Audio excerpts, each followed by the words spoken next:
सैरिश, आपके पास कोई dual nationality है? सॉरी।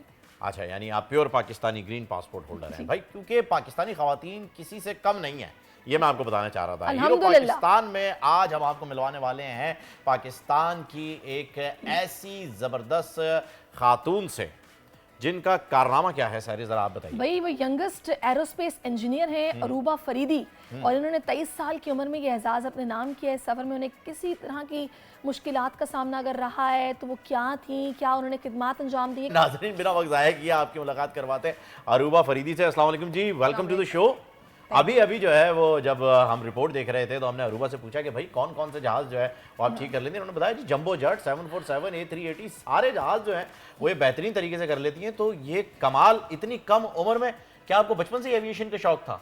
बचपन से टेक्निकल चीज़ों का बहुत शौक अच्छा। था, टेक्निकलिटीज़ को देखने का, उनके साथ काम करने का, टूल्स हैंडलिंग करने का बहुत शौक था। सो आई डिसाइडेड कि एयरक्राफ्ट की तरफ भी एक ऐसी फील्ड है, तो आई जम्प्ड इनटू इट। एंड अच्छा, मुझे हैरत इस बात की अरूबा कि आपसे पहले हमने किसी पाकिस्तानी खातून को इतना आगे इस फील्ड में नहीं देखा, स्पेशली ये जो टेक्निकली और ये सारा इंजीनियरिंग बाकायदा।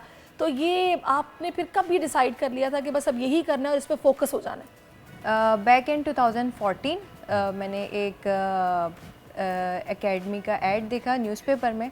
सो आई गॉट टू नो कि इस तरह की कोई फील्ड है पाकिस्तान में, बिकॉज लोगों को ये नहीं पता। अब aerospace is my you can say मेरा ट्रेड है aerospace, basically it's aircraft maintenance engineering. तो लोगों को इसके बारे में कोई आइडिया नहीं है। फिर जब ये पब्लिश होने लगा तो फिर एरोस्पेस इंजीनियरिंग के थ्रू जो है ना इसको थोड़ी पब्लिसिटी मिली। फिर लोगों को पता चला कि एविएशन में भी इस तरह का काम होता है। मेंटेनेंस इंजीनियरिंग भी कोई चीज़ है, किसी चीज़ का नाम है जो आप डे टू डे मेंटेनेंस देख रहे होते हैं जहाज़ों की, pre flight post flight inspections होती हैं। तो basically this is the whole thing. Maintenance engineers जो हैं वो ही इसके रिस्पॉन्सिबल हैं। अच्छा, मुझे बताइएगा अरूबा, ये कमर्शियल एयरलाइंस को भी आप देख रही हैं या सिर्फ प्राइवेट जेट्स? बेसिकली अभी जिस कंपनी में मैं हूँ वहाँ पर मैं प्राइवेट जेट्स को देख रही हूँ, और इंशाल्लाह in future I am gonna go to airlines as well. हाँ, इंशाल्लाह ज़बरदस्त। अभी आप यूरोप के लिए भी जा रही हैं, यूरोप टूर के लिए भी जा रही हैं, वो किस सिलसिले में वो भी बताइएगा। मेरा जो फर्स्ट लाइसेंस है that is European licence from EASA, that is European aviation safety agency. और उसके बाद I got it converted to PCA, that is Pakistan civil aviation authority. और फिर वही यूरोपियन लाइसेंस मैंने कन्वर्ट करवाया to UKCA। So I am holding 3 states licences right now. ज़बरदस्त। अच्छा अरूबा, हम अक्सर सुनते हैं कि जनाब एयरपोर्ट पर साइड पर खड़े हुए वो सीधा हाल तैयारे खड़े हैं और ज़बोहाली का शिकार हैं, उनको मतलब ज़ाहिर है फिर ना यूज़ किया जा सकता है, हमें मंगवाने पड़ते हैं।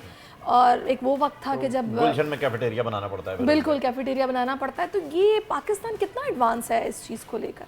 देखिए पाकिस्तान बिल्कुल उसी तरह से चल रहा है एविएशन में भी जिस तरह के बाकी कंट्रीज़, क्योंकि आपके मैन्युफैक्चरर्स अमेरिकन्स हैं, UK से हैं, तो आप इस टेक्नोलॉजी को चेंज नहीं कर सकते। हाँ, जहाँ तक लोगों की बात है और लोग ये सोचते हैं कि हमारे पास जो है वो ख़राब एयरक्राफ्ट हैं या हम ख़राब जहाज़ों में ट्रैवल करें, ऐसा नहीं है। प्रॉपर चेक एंड बैलेंस है, प्रॉपर इंस्पेक्शंस होती हैं और फिर काउंटर ऑडिट्स भी होते हैं उस पर, ताकि पता चल तो सके। ये कभी कभी जो हम सुनते हैं कि पहिया फंस गया और व्हील्स नहीं खुले आपने चेक किया होता है? इट्स नॉर्मल, डेफिनेटली मैंने चेक किया होता है, that's my responsibility, but it's normal. Landing gear क्यों प्रॉब्लम करता है? बिकॉज आप देखें फ्लाइंग देखें, फिर आप फोर्सेस जो इंस्पेक्ट करती हैं वो देखें, क्योंकि एयरक्राफ्ट जो है उसको 3 एक्सेस रिक्वायर्ड हैं फ्लाई करने के लिए। अलबत्ता जो आप गाड़ियों में ट्रैवल करें तो आपके पास एक सपोर्ट है, बट एयरक्राफ्ट के पास कोई सपोर्ट नहीं है। ठीक है, तो टेक्निकलिटीज़ हैं और टेक्नोलॉजी में नॉर्मल है, ये बाकी दुनिया में भी होता है। इससे ज़्यादा होता है वो। तो ऐसा है कि हमारा जो है वो ज़्यादा हाईलाइट किया जाता है, बट इससे ज़्यादा होता है। सही, जबरदस्त, बेहतरीन। अच्छा, आप ज़रा ये तो आपके जो इस वक्त आप कर रही हैं वो सारी चीज़ों की डिटेल हो गई। आप अपने बारे में बताइए कि क्या आपकी एजुकेशन रही, क्या बैकग्राउंड रहा, फिर उसके बाद आप यहाँ पर जब आईं तो क्या सोच कर, ये तो आपने बता ही दिया है, खैर एजुकेशन बैकग्राउंड के बारे में बताइए। ठीक है, मेरा जो है वो मैंने इंटरमीडिएट के बाद ये ज्वाइन कर ली थी field. So it's like about 9 years of experience of this field अभी जो मेरे पास है, और फर्दर मैं कंटिन्यू कर सकती हूँ इसको। So I am going to apply for a top up degree इसी फील्ड के साथ लाइसेंस के बाद।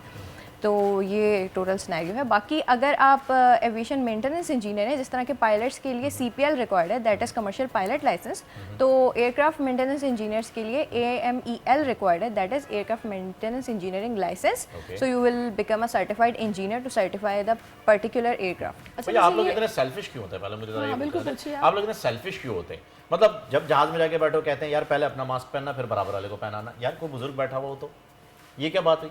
देखिए, ये इस तरीके से आप लोग ऐसा काम ही क्यों करते हैं कि मास्क निकालना पड़े?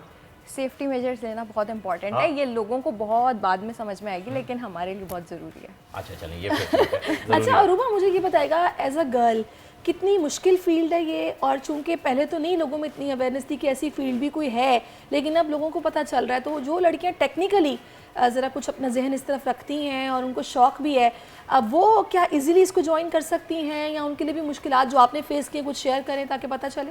देखिए, मेरी पर्सनली यही कोशिश है कि जो फीमेल्स आ रही हैं या जो मेल्स भी, ठीक है, मेरे जो स्टूडेंट्स हैं बेसिकली वो ज़्यादातर मेल्स ही थे, क्योंकि फ़ीमेल्स इस तरफ ज़्यादा नहीं है इस फील्ड में।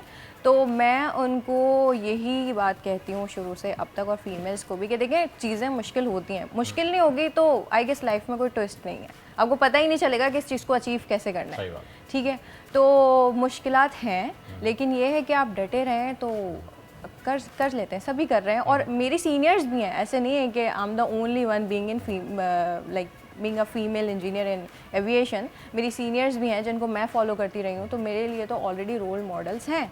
और अब जो बिगनर्स और भी आते जा रहे हैं, जो फीमेल्स आती जा रही हैं, तो आई डू सजेस्ट देम कि be on it, you will get it. बेहतरीन, बड़ी बहुत ही ज़बरदस्त बात आपने कर दी है कि नाजरीन, समंदर की लहरों के साथ तो कोई भी तैर सकता है, असल इंसान वो है जो समंदर की लहरों का सीना चीरते हुए आगे निकल जाए। Thank you so much Aruba, आप हमारे साथ रहीं और आपने बड़ी ज़बरदस्त स्टोरी जो है वो अपनी शेयर किया आवाम के साथ भी। सब्सक्राइब करें और बेल दबाएं ताकि कोई खबर रह न जाए।